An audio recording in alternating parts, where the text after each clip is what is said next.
Hello, everyone. It's Friday, August 28th. Yesterday, the unemployment statistics came out, and it looks like for another week of over a million, 1,006,000 people filed for unemployment for the first time. They also have, they kind of try to make it look a little better because they'll say, well, the 4 week moving average was 1,068,000, and that was a decrease of 107,250 from the previous week. I don't care if the average is moving, stopped, upside down, going backwards. 1,006,000 people lost their jobs last week, or at least filed for unemployment. Um, we've done this now for almost 25 straight weeks. There was one week that was just under a million, but all the rest of the weeks have been over a million. So, that's at least if you just look at the weeks, there's probably 26, 27 million people. But I believe that the statistics are wrong. I think there's probably more like 50 to 60 million people who are unemployed right now, and they say the unemployment rate is 10%. I think that's BS. I think it's more like 25%, maybe higher, because there's a lot of people who don't get unemployment or can't get unemployment. So, the thing is, I think what we're seeing now is initially when we had that shutdown, there was a huge increase or huge number of people filing for unemployment because a lot of companies had to close down. And now I think what we're seeing is we're starting to see the deeper cuts, the ones going into the larger companies, the ones that could hang on for longer. But even now, a lot of people working from home, they're going to start right sizing because they realize that they don't need all the people they have. And I think that's what we're seeing now. If we're seeing those cuts that are starting to come to fruition from those larger companies, big corporations that have hundreds of thousands of employees, and they're going to really start making the cutbacks because the economy's not getting better. But speaking of the economy, what did we learn? I mean, because we're what 6 months into this thing almost, and kind of what have we learned from what's happened over the last couple of months? I think one of the things is that it doesn't matter whether your country, your city, your state, or town is locked down or not, because there's if you look at what's happened around the world, you can go from everything from no lockdown, which was Sweden, to a light lockdown like in Arizona, to a really heavy lockdown like in Illinois, where they're really draconian. But also it's happening in New Zealand and Australia, I believe too. But if you look at what's going on in those three different kinds of scenarios, which one had the lowest death rate so far? And it was Sweden, who had no lockdown. So I think what we're learning is these lockdowns well, there was no reason to do this. I mean, it was really just to protect, they thought they were going to flatten the curve. Well, all we did was spread out the disease over a longer period of time. But now the death rate is down, but they're trying to scare everyone with, ooh, they got more cases. Probably also we learned that face masks do almost nothing. Um, they really provide little protection. They'll stop droplets. If you sneeze or cough, it's going to stop some of the bigger things that are going to, spew out of you. But as far as from spreading COVID, it's probably not going to do anything because the molecules of the COVID-19 are much too small. I mean, for any cloth or woven cloth or any cloth fabric to stop those molecules from being spewed right out, they'll go right through that like water through a screen. So, we've been continued to be scared and gotta mask up and all that. It's almost doing no good and probably is doing more harm because people are rebreathing their exhaust over and over. Another thing is that Americans are easily panicked. I mean, this is so obvious. I mean, just look at the people wearing masks, driving by themselves. I mean, I see lots of people wearing a mask in the car by themselves. I see people walking down the street, no one else around them, and they have a mask on.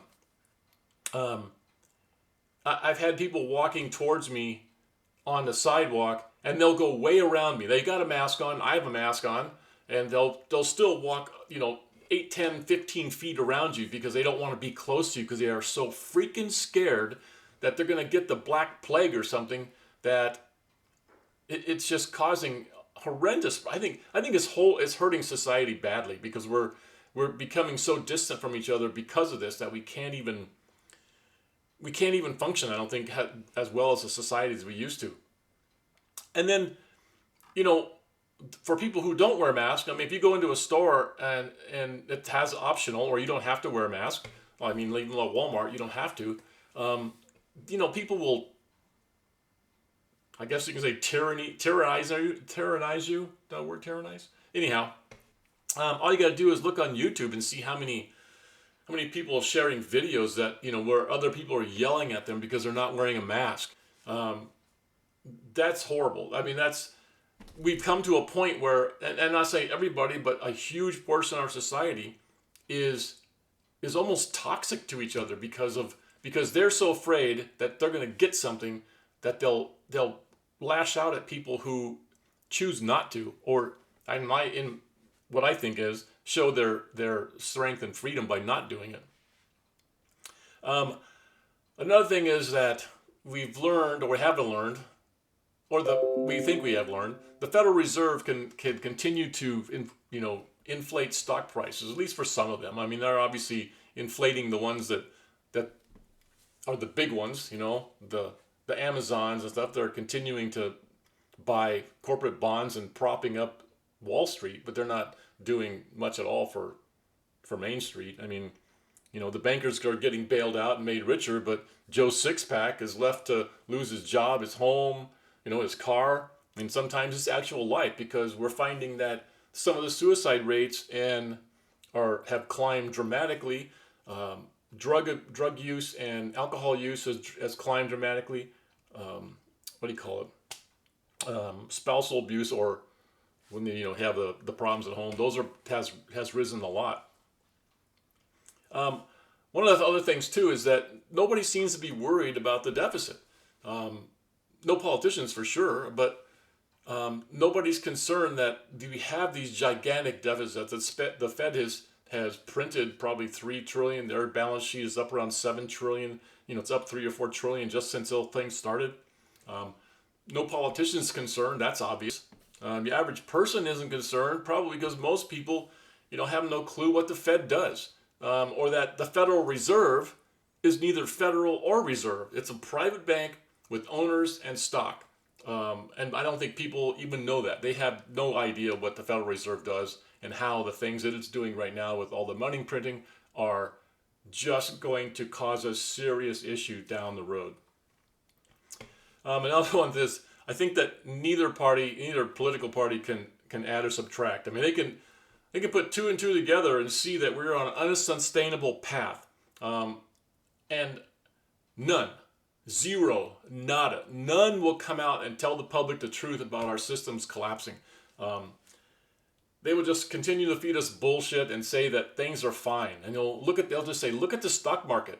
The stock market is not the economy.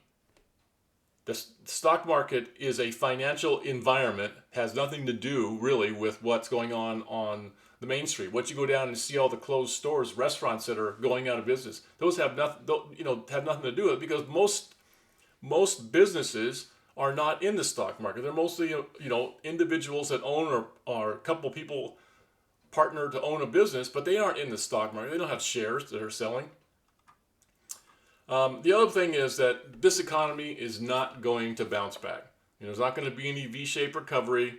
At least what's left of it, there's not going to be any recovery. Probably 30 to 40% of the lost jobs, they're not going to ever come back, because the companies that had them, some of those small businesses which support about 75% probably of most jobs, of most people who have jobs, they're either out of business or they will go out of business because they can't survive in this environment. And then, to add misery, I'm not here to do doom and gloom. I'm just saying to add more misery to what's going on. Now we have multiple cities, with constant riots from leftist thugs. I mean, come on, admit it what it is. Antifa, all those people, these are leftist thugs who are just going around creating, rioting and destroying property, buildings, people getting killed. 2 people got shot, I think killed last night in, what was it? What city was that? Somewhere, I can't remember where it was. But, and what does government do? Granted, it's left up to the governors to deal with. because the governors have to ask the president if they want to have National Guard come in, and they haven't done that. But the gutless governors do nothing. They just bend over and let the cities and their good citizens and the citizens of their towns and cities just take it up the wazoo. That's it. Just bend over. Who cares if they destroy your car dealerships or your business or the business that you've had for 30 or 40 years and they burn it to the ground? Nothing happens. Nobody cares. So you might be saying, well, Steve, what can we do? Well, I know it sucks, but there is some things you can do. First, and this is probably one of the most important things you can do. First thing you got to do is let go of your normalcy bias. Things are not going to be normal. Once you begin to accept that, sooner or later, the sooner you accept that, let me start over. The sooner you accept that, the sooner you're going to be able to live a semi-normal life. Because I'll take a line from Tombstone when Doc Holliday was dying. He was laying in bed dying, and Wyatt was talking to him, and Wyatt was complaining about some things, and he says, "Doc, I just want a normal life." And Doc said, "Wyatt, there is no normal life. There's just life. And that's all we have." So, if you're working, work as long as you can. Continue to working, do whatever you can to keep that job. However you have to do that, whether it's working longer or just being a better employee, whatever. Make sure you try to stay employed. Get your finances in order. If you can, reduce your debt, because that's one of the things that's killing the country is debt. And it'll kill you too if you don't get it under control. And I realize it's hard right now, but you got to get the debt under control and reduce it as much as you can. Because right now, basically, we're all on this plane that's going to land. Unfortunately, the plane has no landing gear, and we're going to be landing in a rocky field. And the captain's saying, brace for impact, because this economy still has yet to crash completely. It's going to get worse. But if you try to do the things that you can to make your life as normal as possible, that'll get you through it. And then, again, try to reduce your debt. Maybe have some extra food and water and stuff like that. And if you can possibly do it, maybe try to get a little gold, silver, maybe just whatever, just to help you feel a little more secure, because that's what this is going to be more about. It's going to really be feeling secure and feeling comfortable, or as comfortable as you can, as this thing goes forward. So that's all I have for right now. I love everybody out there. I hope you're all going to do well. I hope you all have a great weekend, and we'll be talking to you soon. Thanks.